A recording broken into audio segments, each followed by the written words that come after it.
I think one of the biggest misconceptions about Baltimore is that it's economically poor. Baltimore is a place where there are billions of dollars running through. But people think stuff isn't going on here. People think that all that's happening is shootings. One thinks that there's just a bunch of students not going to school. Everyone's squeegeeing. Nobody has any money. Nobody owns anything, and nobody can get a job. And that's just not true. Every part of Baltimore is not poor, black, and in real trouble. Every black person that lives in this city is not poor, black, and in trouble. We have, just like every other community, we have all levels of people who live in our city.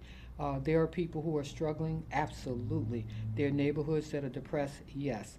But there is a collective of people in this city, African Americans, who are willing and wanting to be a part of the revival and the continued growth of this city.